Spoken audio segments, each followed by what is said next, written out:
So you've seen in the movies and you've heard about this God. When you mention his name, demons flee. Every knee shall bow and every tongue will confess that Jesus is Lord. It's not a joke. It's not a joke. And I know it gets discouraging sometimes to come back home. But that is what the prodigal son parable and story also was about. It's okay to come back home. God is always going to welcome you with open arms. Remember when we talked about Matthew 22, the parable of the wedding feast. God invited both good and bad. So there's nothing that you could have done. There's nothing that you could do that will keep him from taking you back. It's not too late. There is still time. But it's your free will. I implore you to choose him. He chose you. He's just waiting. He's just waiting. It's not too late.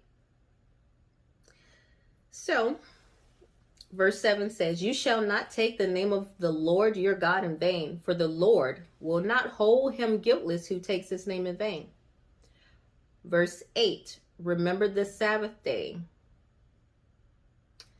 to keep it holy.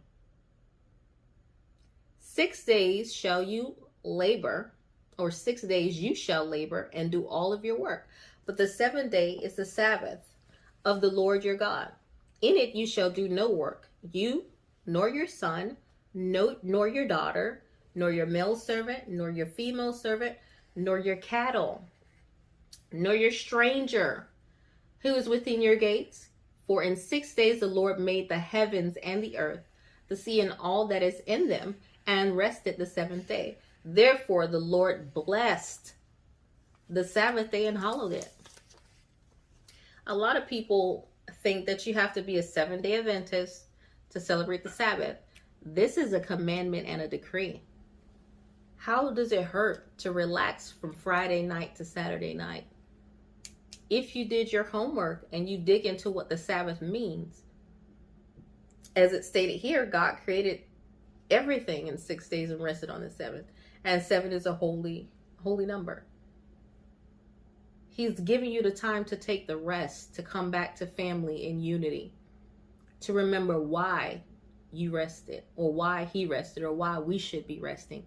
It's hallowed, meaning it's set aside, it's sacred. Friday night is the night that you cook that big Sunday dinner. You cook it Friday night because Shabbat in Hebrew, Sabbath, which is Saturday, Friday night to Saturday night, is the day that you even take communion. This is what Yeshua, this is what Jesus did. This is what the family does. So you don't have to be a 7th-day Adventist. Remember, Jesus said he came not to do away with the law, but to fulfill it. To fulfill means to fill it, to show it could be done.